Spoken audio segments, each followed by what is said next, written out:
Hello बच्चों, आप सभी का स्वागत है आपके अपने यूट्यूब चैनल टॉपर्स नोटबुक पर। इस वीडियो में हम डिस्कस करेंगे जो प्रीवियस ईयर का टॉपर रह चुका है उसकी पूरी आंसर शीट देखेंगे और वो पूरा क्वेश्चन पेपर देखेंगे और उस क्वेश्चन पेपर से कौन कौन से इंपॉर्टेंट क्वेश्चन इस बार आपके बोर्ड एग्जाम में देखने को मिलने वाले हैं, हम पूरा डिस्कस करेंगे इस वीडियो में। और जिन बच्चों ने अब तक चैनल को सब्सक्राइब नहीं किया, फटाफट चैनल को सब्सक्राइब कर लो ताकि जो भी लेटेस्ट अपडेट आती है वो आपको देखने को तुरंत मिल जाए।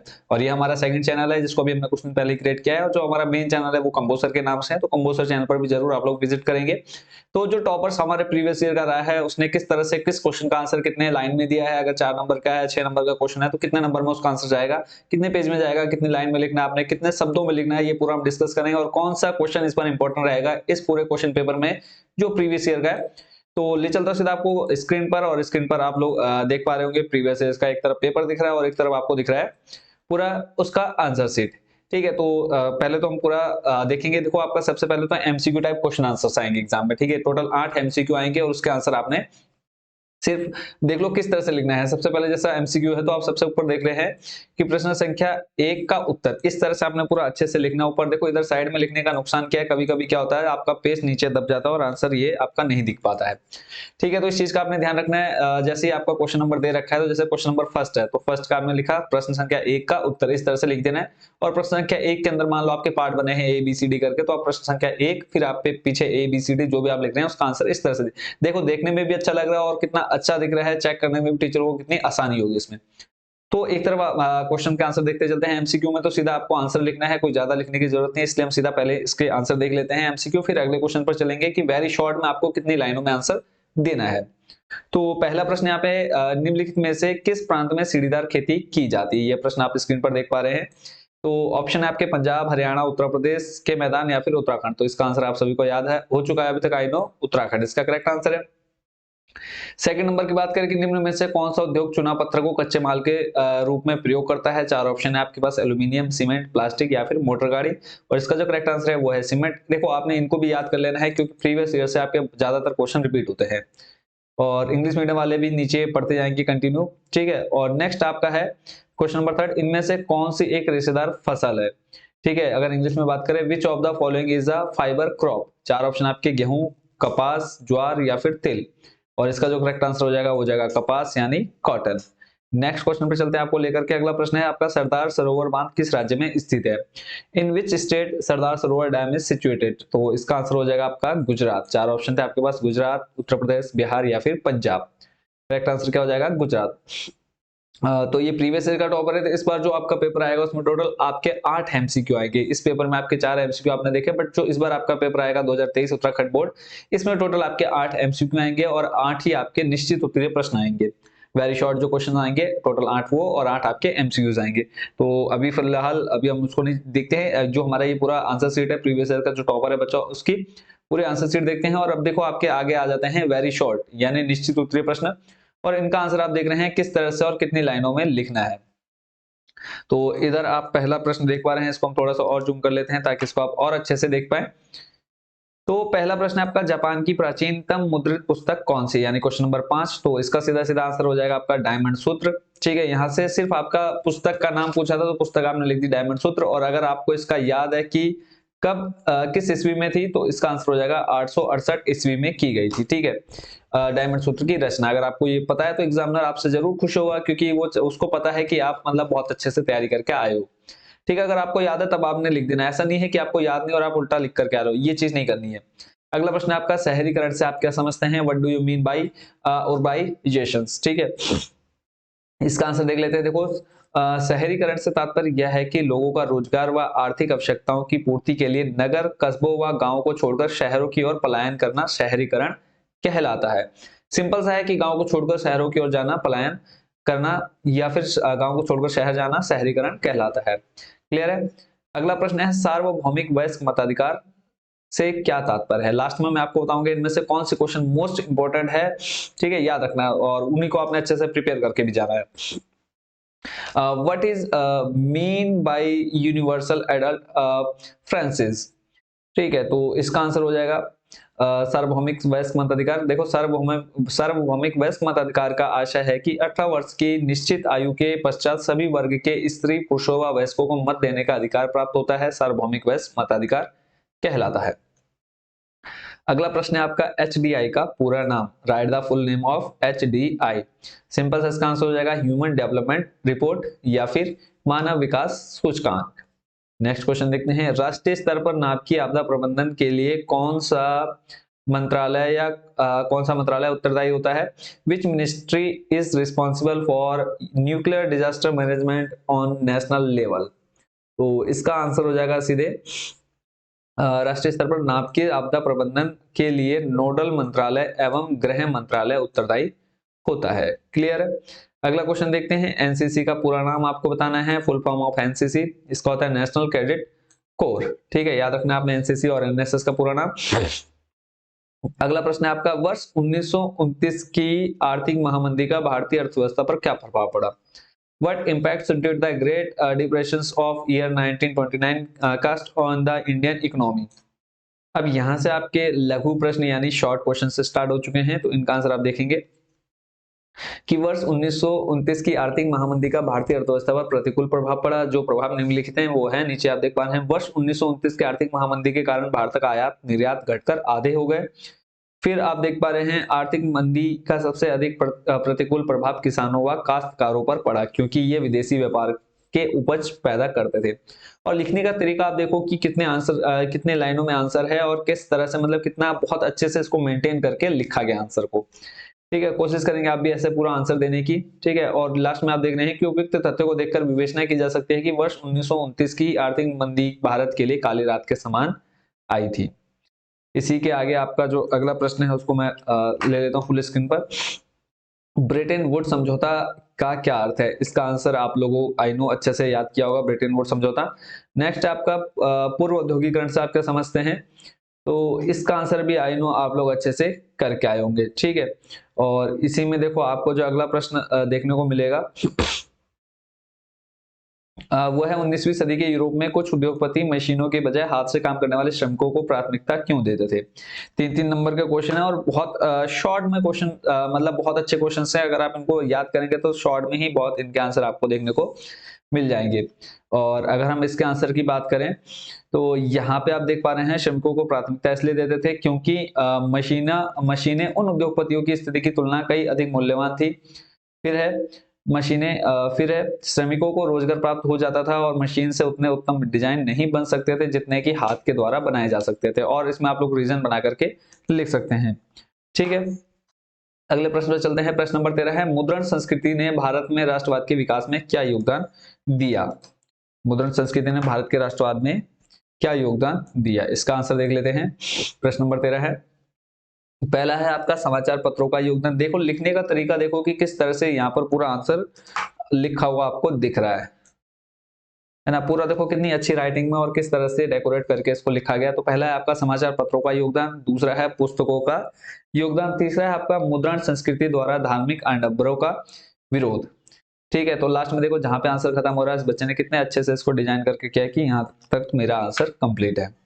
अगला प्रश्न है प्रश्न नंबर 14, परिवहन व संचार के साधन किसी देश की जीवन रेखा क्यों कहे जाते हैं, स्पष्ट कीजिए।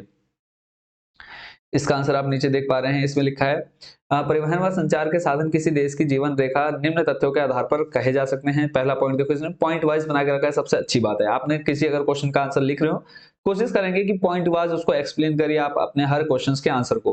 पहला आप देख रहे हैं उत्पादक को उपभोक्ता से मिलाने में सहायक है, फिर है राष्ट्रीय एकता में सहायक होता है, फिर है मनोरंजन में सहायक। ठीक है, जहां आपका आंसर खत्म हुआ वहां आपने इस तरह से अगर लास्ट में लिख दे रहे हैं, ये बना दे रहे हैं डिजाइन, तो बहुत अच्छा रहता है। अगला प्रश्न है प्रश्न नंबर 15।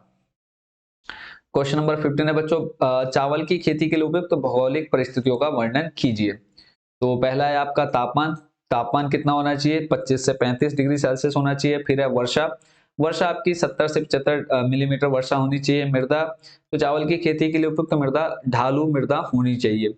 ठीक है, तो ये जहां पर आंसर खत्म हो रहा है आप देख सकते हैं किस तरह से आपने उसका आंसर कंप्लीट करना है। अगला प्रश्न है प्रश्न नंबर 16, भारत सरकार द्वारा उपभोक्ता सुरक्षा अधिनियम 1986 को पारित करने के किन्हीं तीन कारणों की व्याख्या कीजिए। प्रश्न नंबर 16, तो तीन कारण अगर हम बात करें तो देखो इसने पहले लिखा है उसके बारे में, किसके बारे में? उपभोक्ता सुरक्षा अधिनियम।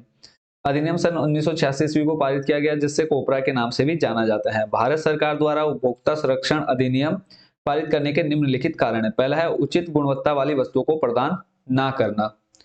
ठीक है, बाजार में उपभोक्ता को उत्पादकों द्वारा उचित गुणवत्ता वाली वस्तु प्रदान नहीं की जाती, जिससे उनके स्वास्थ्य पर प्रतिकूल प्रभाव पड़ता है। देखो पहला कारण हो गया। फिर है मूल्य मापन में कमी। मूल्य मापन में कमी आप लिख सकते हैं उत्पादक उपभोक्ताओं कम तौलकर के वस्तुओं को प्रदान कर देते हैं, जिससे उपभोक्ताओं को विश्वास हट जाता है, का विश्वास हट जाता है। फिर है भ्रामक विज्ञापन। कुछ उत्पादक अपनी बिक्री को बढ़ाने के लिए उपभोक्ताओं को विज्ञापनों के द्वारा भ्रमित कर देते हैं, जिससे उनके स्वास्थ्य पर प्रतिकूल प्रभाव पड़ता है। अगले प्रश्न पर चलते हैं। प्रश्न नंबर 17 है सुनामी का अर्थ क्या है? What is meant by tsunami, explain. तो यहाँ पे देखो सुनामी शब्द जापानी भाषा के लैटिन शब्द का है, जिसका सु का अर्थ होता है बंदरगाह और नामी का अर्थ होता है लहरें।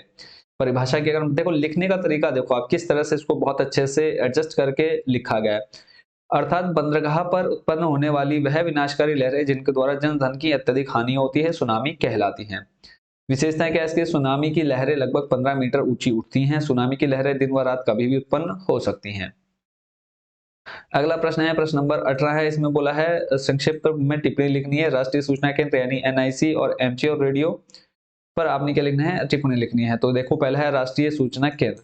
राष्ट्रीय सूचना केंद्र भारत सरकार आंतरिक केंद्र है तथा यह सभी केंद्रों में सबसे मुख्य केंद्र है और इस केंद्र का कार्य सूचनाओं का आदान प्रदान करना है तथा शासन संबंधी सूचनाएं एक राज्य से दूसरे राज्य तक पहुंचाने का कार्य करता है।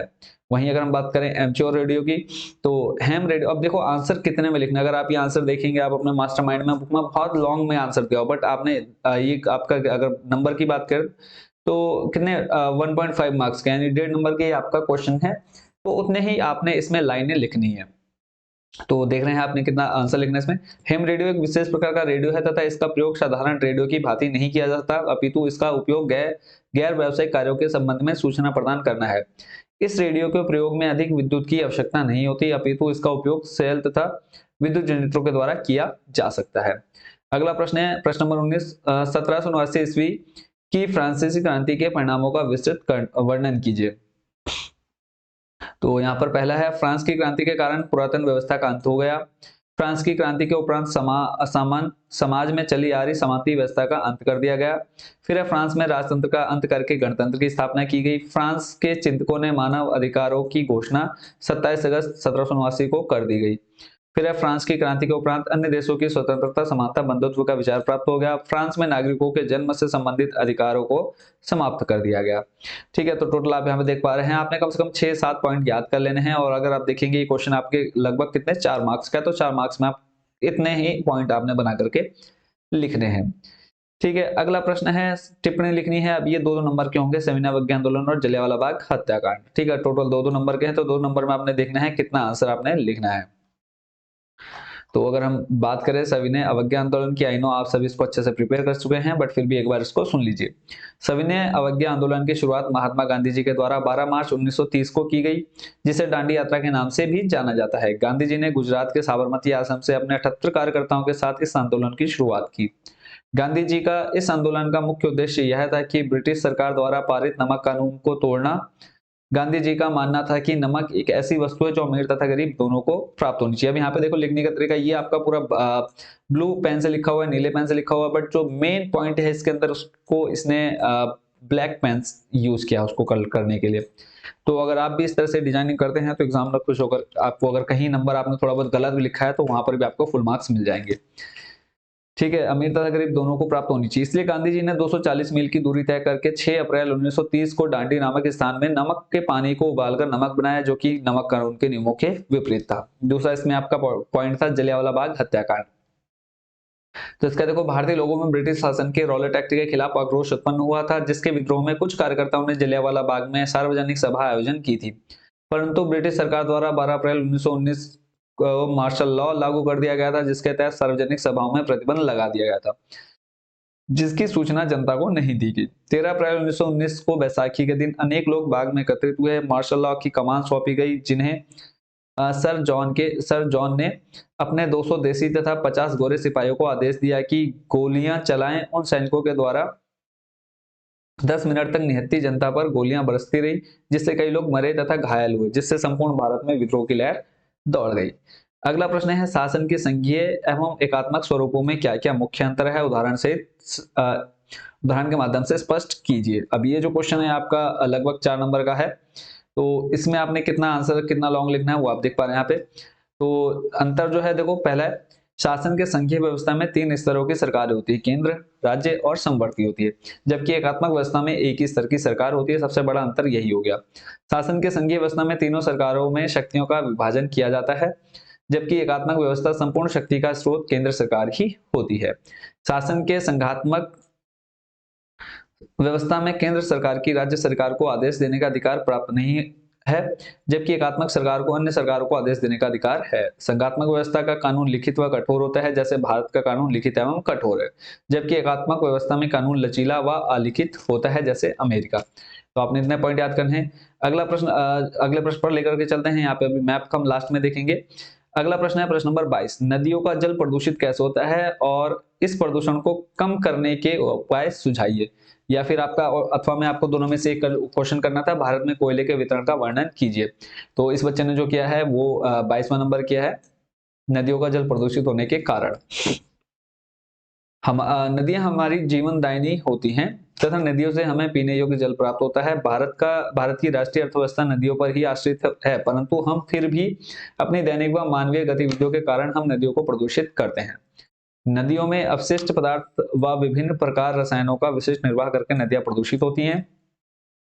फिर नदियों में फैक्ट्रियों के प्रयोगशालाओं में बनने वाले रसायनों को डालने से नदियां प्रदूषित हो रही हैं। मनुष्यों के मृत शरीर को नदियों में डालने से मनुष्य की आंतों में पाए जाने वाला कोलिफॉर्म जीवाणु नदियों को दूषित कर देता है, जिसके कारण जलीय जीव का जीवन यापन करना कठिन हो जाता है। नदियों में पॉलीथीन, थर्माकोल आदि अपघटित न होने वाले पदार्थों को डालने के कारण, ठीक है, आदि क्या होती है, नदियां दूषित होती हैं। फिर है प्रदूषण कम करने के कारण।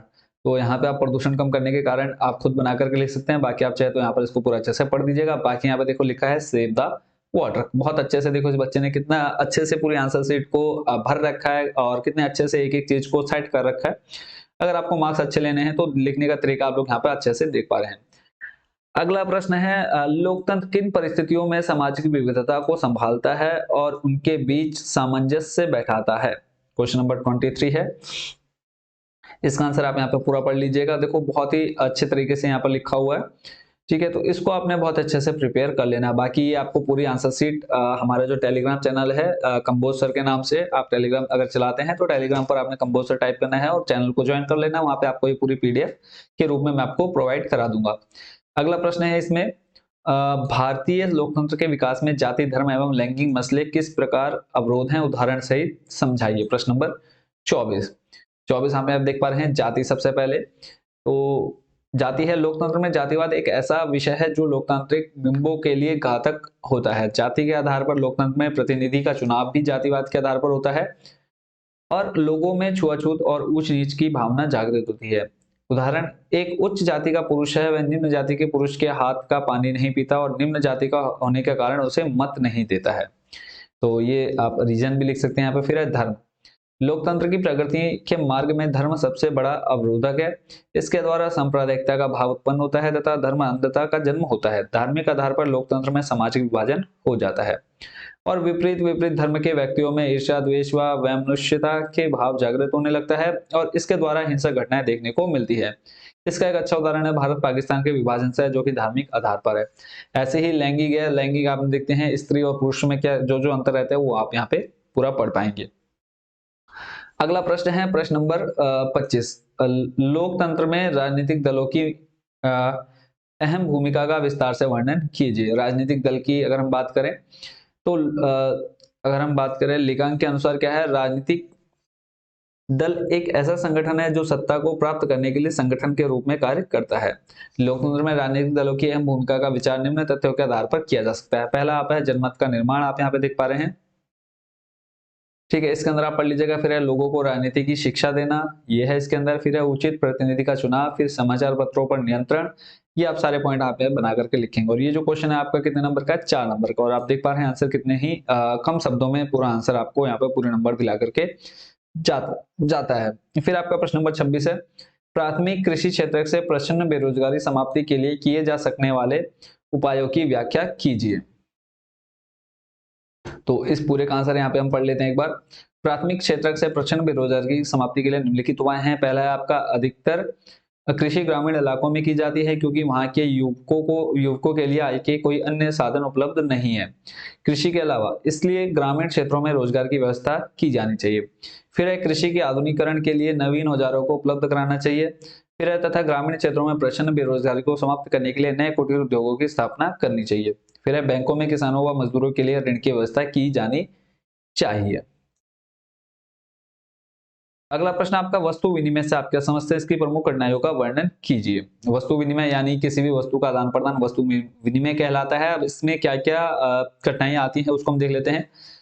पहला है आपका वस्तु विभाजन में कठिनाई। वस्तु विनिमय में वस्तु विभाजन में कठिनाई होती है। माना श्याम को गेहूं की आवश्यकता है और वह गाय को बेचता है। 1 कुंटल गेहूं के लिए वह अपनी गाय का विभाजन तो नहीं कर सकता। ठीक हो गया। फिर है मूल्य संचय में कठिनाई। वस्तु विनिमय में मूल्य संचय में कठिनाई होती है क्योंकि कुछ कुछ ऐसी वस्तुएं होती है जिनका संचय नहीं किया जा सकता, यानी इकट्ठा नहीं किया जा सकता या फिर मूल्य नहीं लगाया जा सकता। फिर है दोहरे संयोग का अभाव। दोहरे संयोग यानी मुझे गेहूं चाहिए और सामने वाले को मेरे पास गेहूं है, ठीक है, और मुझे चावल चाहिए और सामने वाले के पास क्या है, उसको गेहूं चाहिए बट उसको उसके पास चावल नहीं है, तो यह है दोहरे संयोग का अभाव। ठीक है। फिर है स्थानांतरण में कठिनाई। तो किसी भी वस्तु को एक स्थान से दूसरे स्थान पर लेकर के जाना कठिनाई भरा होता है। ठीक है, तो ये आप पूरा आंसर इसमें देख लिया आपने। अगले प्रश्न पर चलते हैं। देखो इसमें आपने ये वाला मोस्ट इंपोर्टेंट आपका रहने वाला साख से आपके समझते हैं। आपकी समझ में गरीब परिवारों की तुलना में अमीर परिवारों के औपचारिक साख का हिस्सा अधिक क्यों होता है, इसको आपने पढ़ लेना है। अगला प्रश्न आप देख रहे हैं प्रश्न नंबर 28। बहुराष्ट्रीय कंपनियों से क्या आशय है? आधुनिक अर्थव्यवस्था में उनकी कार्यप्रणाली क्या है, इसका आंसर देख लेते हैं। आप यहाँ पे पूरा कंप्लीट इसका आंसर देख पा रहे हैं, इसको हम जल्दी जल्दी पढ़ लेते हैं। बहुराष्ट्रीय कंपनियां वे कंपनियां होती हैं जो अन्य देशों में अपनी इकाई स्थापित करती है तथा उनके ऊपर अपना स्वामित्व स्थापित करती हैं, बहुराष्ट्रीय कंपनियां कहलाती हैं। आधुनिक अर्थव्यवस्था में उनकी कार्यप्रणाली निम्न प्रकार की है। बहुराष्ट्रीय कंपनियां अपने उत्पादन के लिए उन स्थानों का चयन करती हैं जहां बाजार क्षेत्र अधिक विस्तृत हो। फिर है बहुराष्ट्रीय कंपनी अपनी कार्यप्रणाली के अनुसार क्षेत्रीय उत्पादन इकाइयों को अपने साथ जोड़ करके अपने बाजार क्षेत्र को बढ़ाती हैं।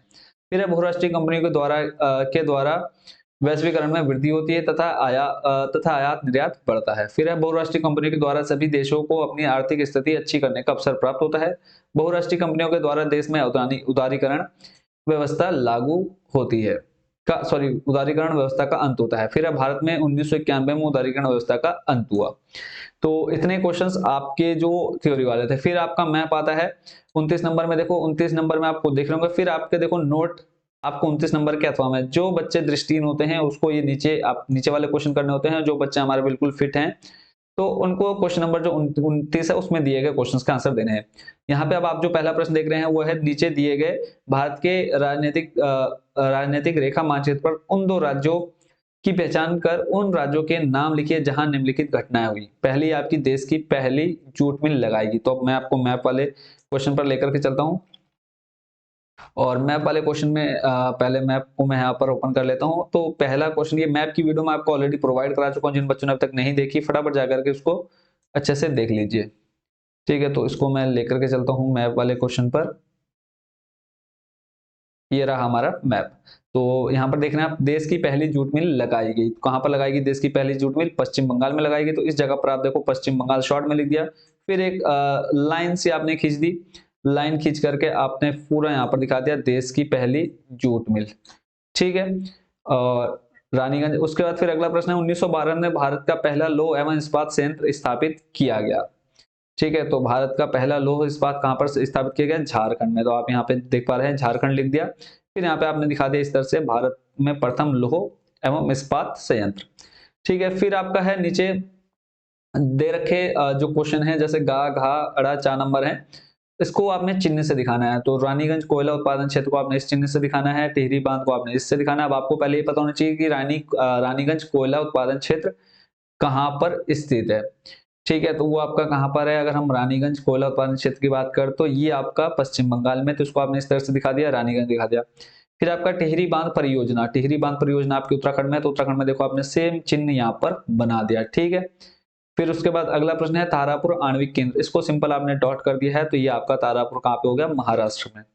फिर आपका विशाखापट्टनम समुद्री पत्तन, तो इसको आपने प्लस करके और सर्कल में दिखा दिया, तो विशाखापट्टनम आपका ये रहा, ठीक है। और कहाँ पे ये आपका आंध्र प्रदेश, ठीक है। तो इस तरह से ये मैप के सारे क्वेश्चन कंप्लीट हो गए। अब इनमें से देखो आपको कौन कौन से क्वेश्चन अच्छे से प्रिपेयर करने हैं। मैप तो सारे अच्छे से देख लेने हैं, ठीक है। इसके अलावा जो क्वेश्चंस आपने देखने हैं वो मैं आपको एक बार बता देता हूं, तो स्क्रीन पर बने हैं जरूर, ठीक है। अच्छे से सारे क्वेश्चन अब मैं आपको बता देता हूं, इसमें से आपके कौन से क्वेश्चन इंपॉर्टेंट रहने वाले हैं। मैप आपने देख लेना है, फिर एक बहुराष्ट्रीय कंपनियां क्या है, एक इसको आपने देख लेना है, वस्तु विनिमय दो, ये प्रश्न देखना है। अगला प्रश्न जो आपने देखना है 24 नंबर, ठीक है, भारतीय लोकतंत्र के विकास में जाति धर्म एवं लैंगिक मसले 3। और उसके बाद फिर अगला जो देखना है प्रश्न, 3 प्रश्न मैंने आपको बता दिए हैं, देखो सारे ये मोस्ट इंपोर्टेंट है। ये सविनय अवज्ञा आंदोलन, जलियांवाला बाग हत्याकांड, एक इसको देख लेना अच्छे से। चौथा, फिर 1789 ईस्वी की फ्रांसीसी क्रांति का दुष्परिणाम। फिर उसके बाद जो आपने देखना है बच्चों वो है, एक ये देख लेना चावल की खेती। और अगला जो प्रश्न आपने देखना है वो है ब्रेटन वुड समझौता। फिर है 1929 की आर्थिक महामंदी। बाकी आपके छोटे छोटे एक एक नंबर वाले प्रश्न हैं, ये तो आपने सारे अच्छे से प्रिपेयर कर लेने, ठीक है। तो आज के इस वीडियो में आपको मैंने सारे A to Z most important questions बता दिए। आई होप इन सभी क्वेश्चंस को आप अच्छे से प्रिपेयर कर लेंगे। बाकी आप सभी को बेस्ट विशेष। देखो ये सारे इंपोर्टेंट क्वेश्चंस भी बता दिए, लिखने का तरीका बता दिया, कैसे लिखना है, पूरी आपको टॉपर की पूरी आंसर शीट दिखा दी उत्तराखंड बोर्ड के द्वारा जो प्रोवाइड की गई है। तो इतना अगर आप अच्छे से प्रिपेयर कर लेते हैं और पूरी आंसर शीट को भी याद करके जाते हो तो आराम से आपके 50 प्लस स्कोर बन जाएगा, अगर आप सिर्फ इसी आंसर शीट को पढ़ करके जाएंगे, ठीक है। बाकी आप सभी को best wishes and thank you so much watching for this video. और चैनल को सब्सक्राइब करना नहीं भूलेंगे। बाकी लाइव में आपके जो भी डाउट्स होंगे वो हम क्लियर कर देंगे। तो मिलते हैं बहुत जल्द नेक्स्ट वीडियो में। और कल जो आपका पेपर होने वाला है बहुत अच्छे से देना, सामाजिक का पेपर है 1 अप्रैल को उत्तराखंड बोर्ड का। तो इन सभी क्वेश्चंस का आंसर आप लोग बहुत अच्छे से लिख करके आएंगे। लिखने का तरीका आपने देख लिया, किस क्वेश्चन का आंसर कितने लाइन में जाना है, कितने पेज में जाना है, वो आपने अच्छे से समझ लिया होगा। तो अगेन आप सभी को best wishes for your board exam, और मिलते हैं नेक्स्ट वीडियो में। Thank you so much watching for this video.